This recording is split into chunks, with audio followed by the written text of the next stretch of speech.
पिछले क्लास में बहुत सारी जानकारियाँ हम जानते हैं कवक के बारे में कि कवक क्या है, इसकी प्राप्ति कहाँ पे होती है। बहुत कम ही जगह पृथ्वी पे है जहाँ पे कवक नहीं पाए जाते।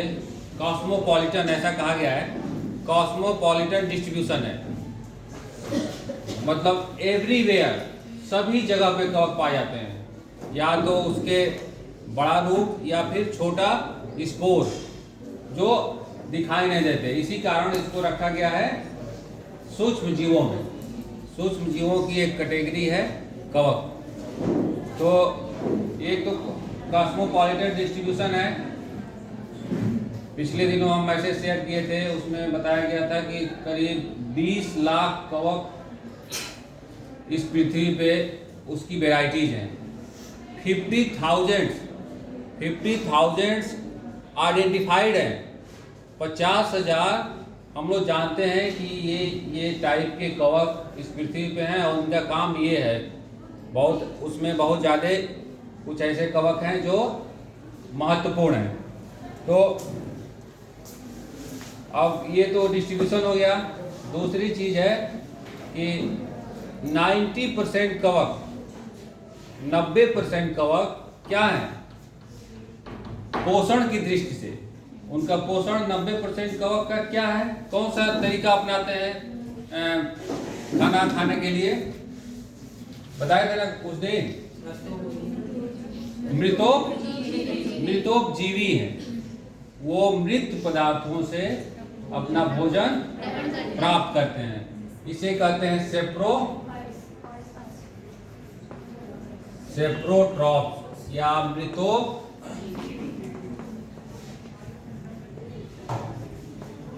एक ये विशेषता है कवकों की, क्योंकि अधिकतर कवक मृतोपजीवी हैं। उसमें क्लोरोफिल नहीं पाया जाता। अगर क्लोरोफिल पाया जाता तो अपना भोजन वो स्वयं बनाते हैं। एक विशेषता जो मृतोपजीवी की है, ये अधिकतर कवकों में पाया जाता है 90%। लेकिन जो 10% कवक बच गए, वो जो अलग अलग प्रकार के पोषण हैं उसको फॉलो करते हैं। जैसे परजीवी, बहुत सारे कवक ऐसे हैं जो परजीवी हैं, दूसरे जीवों से अपना भोजन प्राप्त करते हैं। पैरासाइट हैं, परजीवी मतलब पैरासाइट, भोजन दूसरे से प्राप्त करते हैं। वो बहुत सारे जीवों को नष्ट भी कर देते हैं। इतने ज़्यादा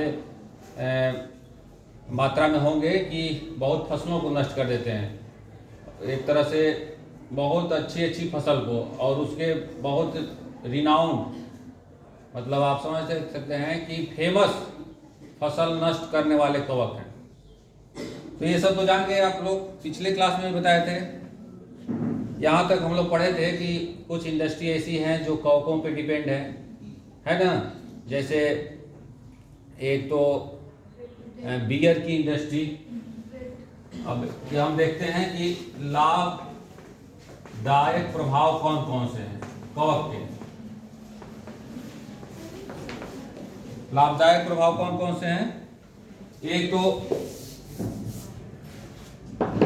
इंडस्ट्री में एक बियर की इंडस्ट्री इस पे डिपेंड है, जो बिना कवकों के वो शुगर को अल्कोहल में चेंज करते हैं। ईस्ट एक कवक है जो अल्कोहल में चेंज करने के लिए विशेषकृत है। ब्रेड बनाने में पूरी ब्रेड इंडस्ट्री, इसमें भी ईस्ट है। और कुछ ऐसे एसिड हैं, अम्ल, आप जानते हैं हम हमारे स्टमक में भी एक अम्ल निकलता है जो भोजन को पचाने में सहायता करता है, हाइड्रोक्लोरिक एसिड। उसी तरह बहुत सारे अम्ल हैं। इस पूरे वर्ल्ड का अगर ऐसे देखेंगे तो 3 ही प्रकार से केमिकल से निर्माण हुआ है, एक अम्ल, एक क्षार और एक लवण। चारों ओर आपके पाए जाएंगे अम्ल, क्षार, लवण। तो उसमें से बहुत ऐसे अम्ल हैं जो कवकों की सहायता से बनते हैं। अब कौन कौन से अम्ल हैं। एक तो तीसरा जो इसकी इंडस्ट्री है अम्ल बनाने में,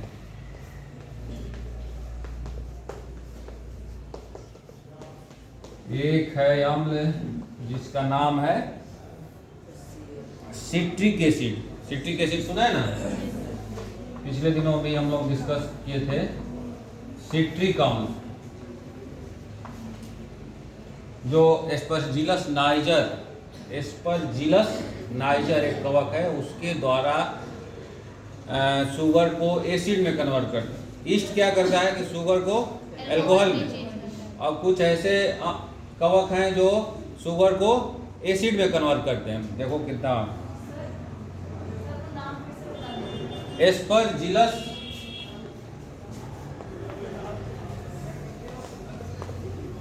niger,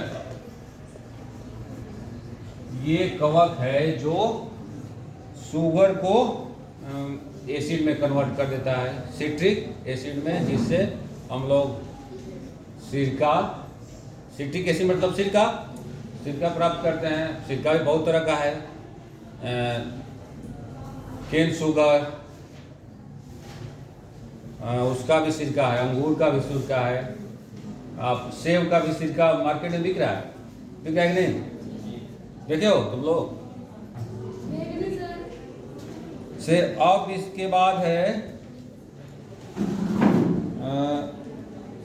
fumaric acid. Fumaric acid,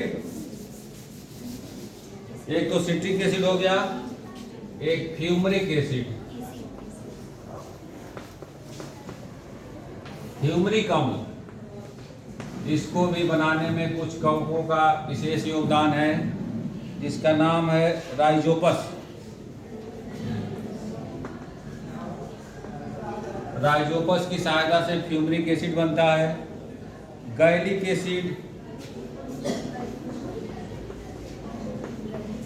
gallic अम्ल जो पेनिसिलिनियम एक फंगस है। पेनिसिलिनियम में बहुत सारी वेराइटीज हैं। जो फर्स्ट टाइम एंटीबायोटिक डिस्कवर हुआ था वो पेनिसिलिनियम नोटेडम था। उसके अलावा और भी पेनिसिलिनियम की वैरायटी है, तो उसमें से एक पेनिसिलिनियम की वैरायटी वो क्या बनाती है? Gallic acid.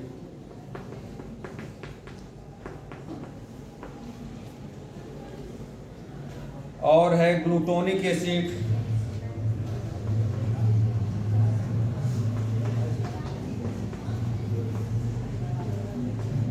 ग्लूटोनिक अम्ल, इसको भी एस्परजिलस नाइजर भी है इसी में, इसको बनाने में। तो ये ऑर्गेनिक एसिड है। इसके अलावा और 2-3 अम्ल हैं जिसको बनाने में फंगस अपना योगदान देते हैं। उद्योग में आप लोग जान गए कुछ एंजाइम, विशेषकृत एंजाइम है जो कवकों की सहायता से बनते हैं। जैसे किसी भी प्रक्रिया को पूरी करने के लिए एक प्रकार के केमिकल से दूसरे प्रकार के केमिकल में चेंज करने के लिए उसमें कोई ना कोई केमिकल इन्वॉल्व होता है, ठीक है? बिना केमिकल के ही चेंज होगा। जैसे सपोज है कि हम लोग खाना खाते हैं, तो खाना खाते हैं ना, तो खाने में एक रोटी में क्या पाया जाता है? कौन सा कार्बोहाइड्रेट पाया जाता है? ब्रेड में कौन सा कार्बोहाइड्रेट पाया जाता है? ब्रेड में कौन सा कार्बोहाइड्रेट पाया जाता है? स्टार्च पाया जाता है। तो खाना हम लोग पचना कहाँ से स्टार्ट होता है? डाइजेस्ट होना मुंह से ही स्टार्ट होता है। आप जब खाते हैं ना तभी से उसका डाइजेशन, मतलब कि वो ब्रेक होकर दूसरे फॉर्म में चेंज होना स्टार्ट हो जाता है। तो जो स्टार्च है रोटी में पाया जाता है, जो एक कॉम्प्लेक्स कार्बोहाइड्रेट है, ये बनता है सिंपल शुगर ग्लूकोज में, माउथ में, मुंह में। अब यहाँ से यहाँ बनने में एक दूसरे केमिकल का रोल है। कौन सा केमिकल है वो? टाइलिन। अब टाइलिन या कहते हैं इसको सेलेब्री एमाइलेज, अगर ये नहीं रहेगा तो ये यहाँ से यहाँ नहीं परिवर्तित होगा, ठीक है? उसी तरह जितने भी केमिकल चेंजेस होते हैं, जैसे ये शुगर हो गया, शुगर से अल्कोहल बना, बनता है ना, अभी बताया है। तो इसमें अब कवक कैसे इन्वॉल्व रहता है, वो एक प्रकार का एंजाइम बनाता है, और वो एंजाइम जैसे स्टार्च को एक ग्लूकोज को चेंज करता है, एक एंजाइम जो हमारे शरीर बनता है, तो कवक भी एक एंजाइम बनाता है जिसको वो शुगर से अल्कोहल में चेंज करता है, जिसको कहते हैं जाइमेज। ठीक है, अगर ये एंजाइम न रहे, वो केमिकल बनाने के लिए विशेषकृत है, केमिकल बना देता है जिसकी वजह से बदल जाता है, न कि वो अपने बनाता है। जैसे किसी केमिकल को एक फॉर्म से दूसरे फॉर्म में चेंज करने के लिए इतना आसान नहीं, तो कोई दूसरा केमिकल डाल दिए तो क्या हो गया, एक से दूसरे फॉर्म में चेंज हो गया। सारे लिविंग वर्ल्ड में ऐसे ही चेंजेस हो रहे हैं कि कहीं भी एक फॉर्म से दूसरे फॉर्म में चेंज हो रहा है, दूसरा केमिकल बन रहा है, तो उसमें कोई ना कोई तीसरा केमिकल इन्वॉल्व है। ठीक है, तो एक एंजाइम अब कहीं इस एंजाइम का कहीं दूसरे जगह यूज है, तो उस कवक को आर्टिफिशियली या फिर जैसे भी ग्रो कराते हैं, उससे एंजाइम कलेक्ट करते हैं। बहुत से ऐसे, जैसे हम लोगों के शरीर में कभी ऐसे नलिकाओं में एक डिपॉजिट हो गया, नहीं कहते हैं कि उसमें हृदय के नलिकाओं में कोलेस्ट्रॉल जम गया, तो कोलेस्ट्रॉल को हटाने के लिए यही सब कवक के एंजाइम यूज होते हैं, क्लॉट बस्टर उसे बोलते हैं।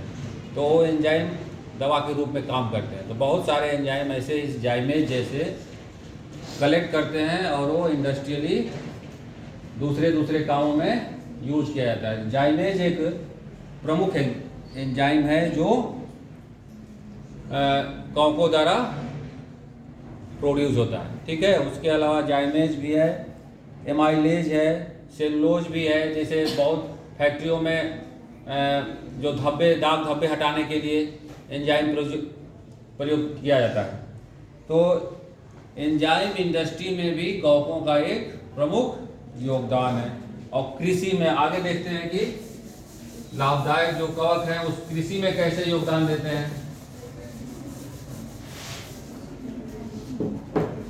एग्रीकल्चर, कृषि,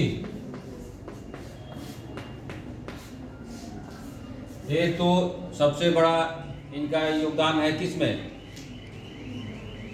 जो हर जगह अवेलेबल है। ये डेड मटेरियल पे ग्रो करते हैं, तो कोई भी डेड हो गया तो उसको सिंपल फॉर्म में तोड़ने में, तो उसको क्या कहते हैं,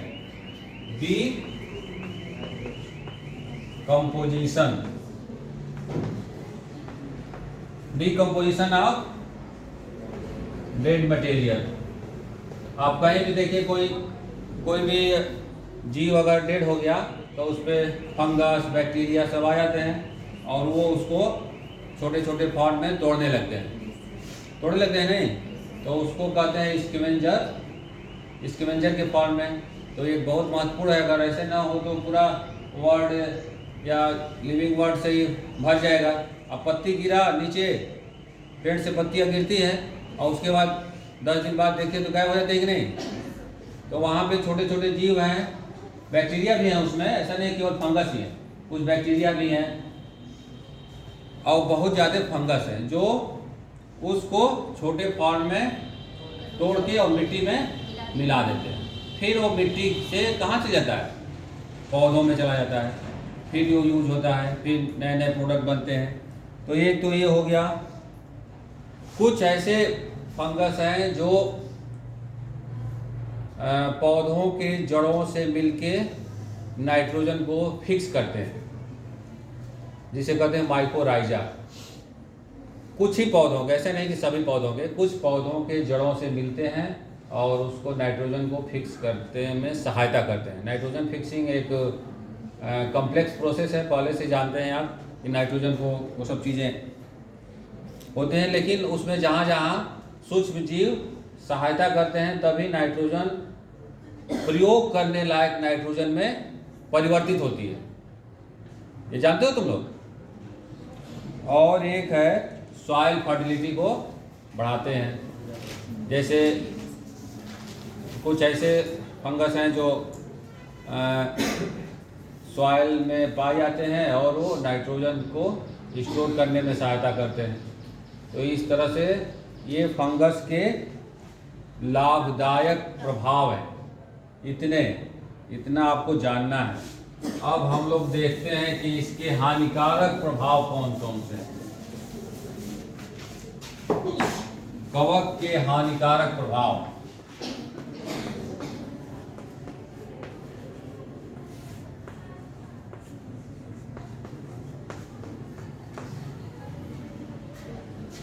पहले इसके दो इफेक्ट हैं। एक तो है कि पौधों पे और एक जंतुओं पे। पौधों पे बहुत ज़्यादा कवक ऐसे हैं जो पौधों पे रोग उत्पन्न करते हैं, जंतुओं पे बहुत कम है। जैसे जंतुओं पे आप कोई ऐसे कवक का नाम जानते हैं जो रोग उत्पन्न करता है? क्योंकि बैक्टीरिया से तो सब लोग जानते हैं, बहुत सारे डिजीज हैं जो बैक्टीरिया से होते हैं, जानते हैं नहीं? लेकिन कवक ऐसे कौन से कवक हैं जो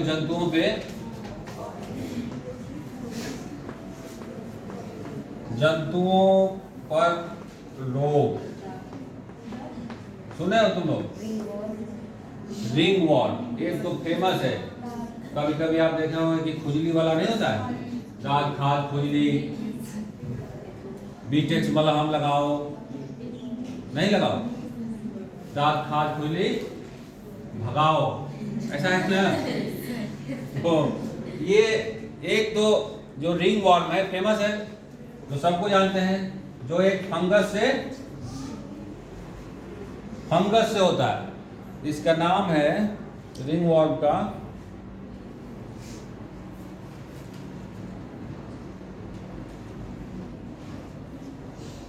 माइक्रोस्पर्मम।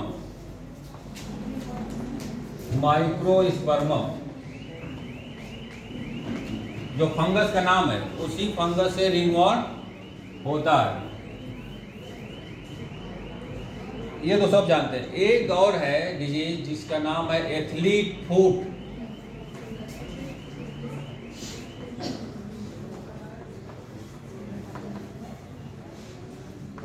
एथलीट फूट एक, जिसमें पैर में एक बीमारी होती है जो फंगस रिस्पॉन्सिबल है।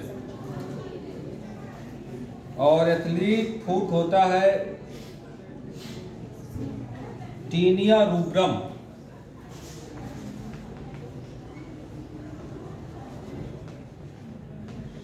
टीनिया रूब्रम नाम के फंगस है। अब आप पहले जानते हैं कि अभी बताया गया कि 50,000 फंगस की वैरायटी है, तो उसमें से अभी कुछ आप नाम सुन रहे हैं।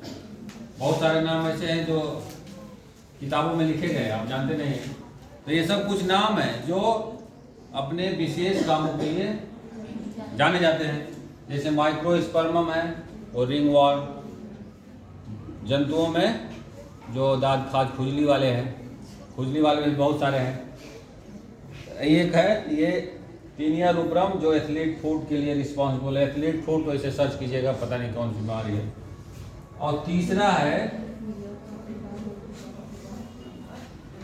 म्यूकोमाइकोसिस।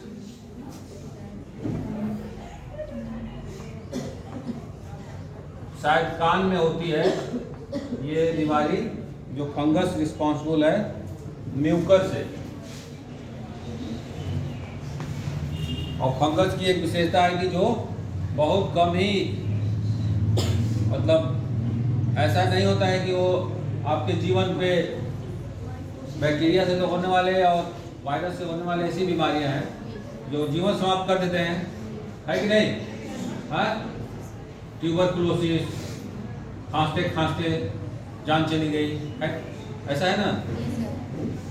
टाइफाइड, प्लेग, महामारी। लेकिन फंगस उस तरह के खतरनाक नहीं है। फंगस उतने खतरनाक नहीं है, बताओ है? रिंगवॉर्म हुआ, आप बीटेक्स मलहम लगा लिए, ठीक हो गया। एथलीट फूट के भी उपचार है, जो कान में होता है उसमें भी ड्रॉप डाल लिए तो उससे भी कुछ ठीक हो गया। मतलब एक तरह से कह सकते हो कि घातक बीमारियों के लिए ये जिम्मेदार नहीं है।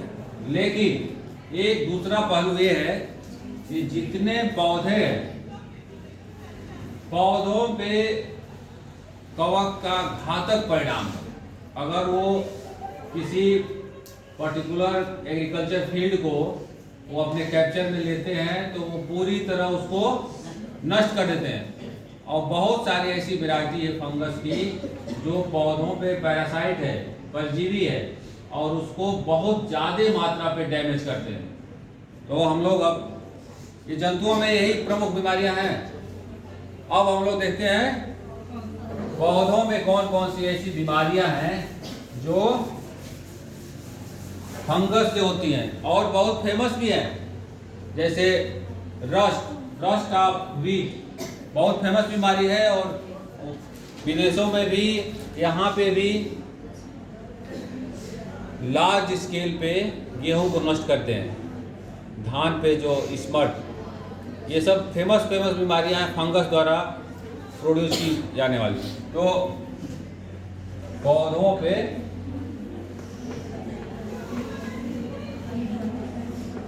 होने वाली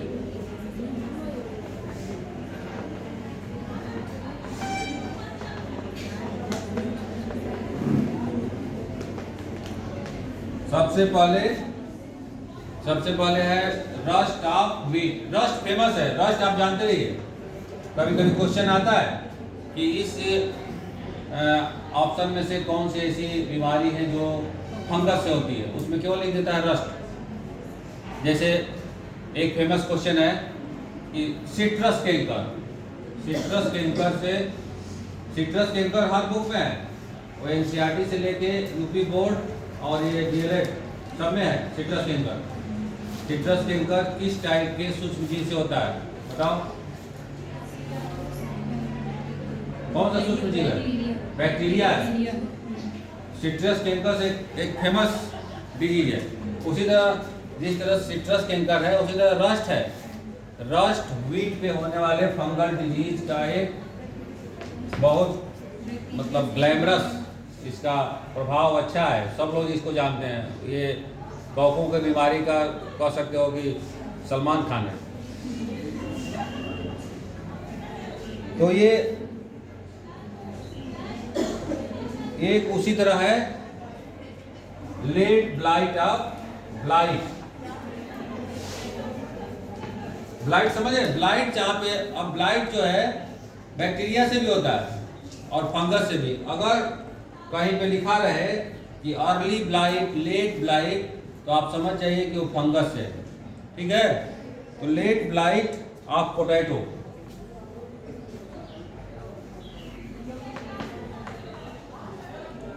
लेट ब्लाइट ऑफ पोटैटो जो फाइटोथेरा से होता है। और ये जो है रश जो है ना पक्सीनिया फंगस है, उससे होता है। तो ये सब फेमस डिजीज हैं उसके।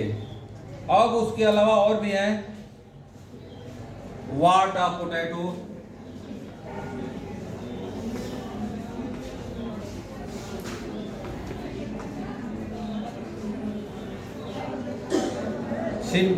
सिंक्रीटियम।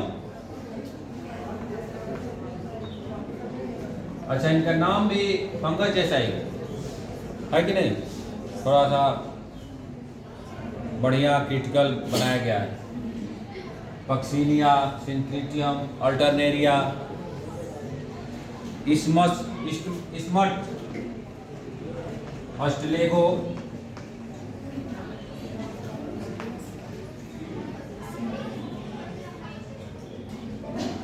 और एक और फेमस है, जैसे आप गन्ना देखे हैं ना, तो गन्ना कभी खाए हो गन्ना?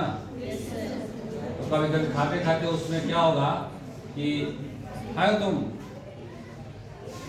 गन्ना खाए हो, तो खाते खाते क्या होगा कि बीच में, हाँ ठीक, तो बीच में एक रेड कलर का आ जाएगा, नहीं आता है? तो वो रेड कलर जो है वो भी फंगस से होता है, जिसको कहते हैं red rot of sugarcane. Red rot of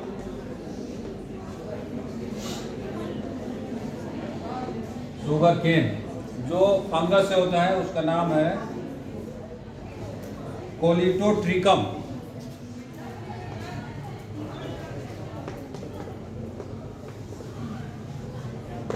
कोलिटोट्रिकम एक फंगस है, उसके से उसी तरह विल्ट ऑफ अरहर। अब देखो इतने फेमस हैं ये सब डिजीज, जो आप कभी आप पौधों के डिजीज के बारे में पढ़ेंगे तो बैक्टीरिया पौधों पे कम पैरासाइट है। सुनो इधर, बैक्टीरिया कम पैरासाइट है, लेकिन फंगस की बहुत सारी वैरायटी, मतलब फंगस बहुत पैरासाइट है। आप कभी फील्ड में जाइए तो जितने भी ब्लैक कलर के दिखाई देंगे ना, ब्लैक पाउडर जैसे दिखाई देता है ना, वो पाउडर जो है फंगस ही है, फंगस का स्पोर, और वो फैलता रहता है। रस्ट, ब्लाइट, वाट, स्मट, ये सब फेमस डिजीज हैं उसके फंगस के, जो पौधों पे नॉर्मली होते हैं। विल्ट ऑफ अरहर,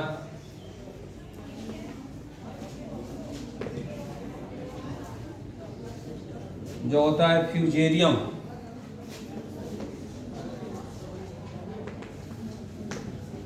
ये हो गया फंगल डिजीज ऑन प्लांट। ये कुछ उसमें से बताए हैं, वैसे तो बहुत सारे हैं, लेकिन ये सब फेमस है। जैसे आप रस्ट, उसमें सबसे ज़्यादा फेमस है ब्लैक रस्ट ऑफ व्हीट, और उसकी एक लाइफ साइकिल है जो उसको पूरा करता है। ठीक है, तो ये हो गया कवक की कहानी।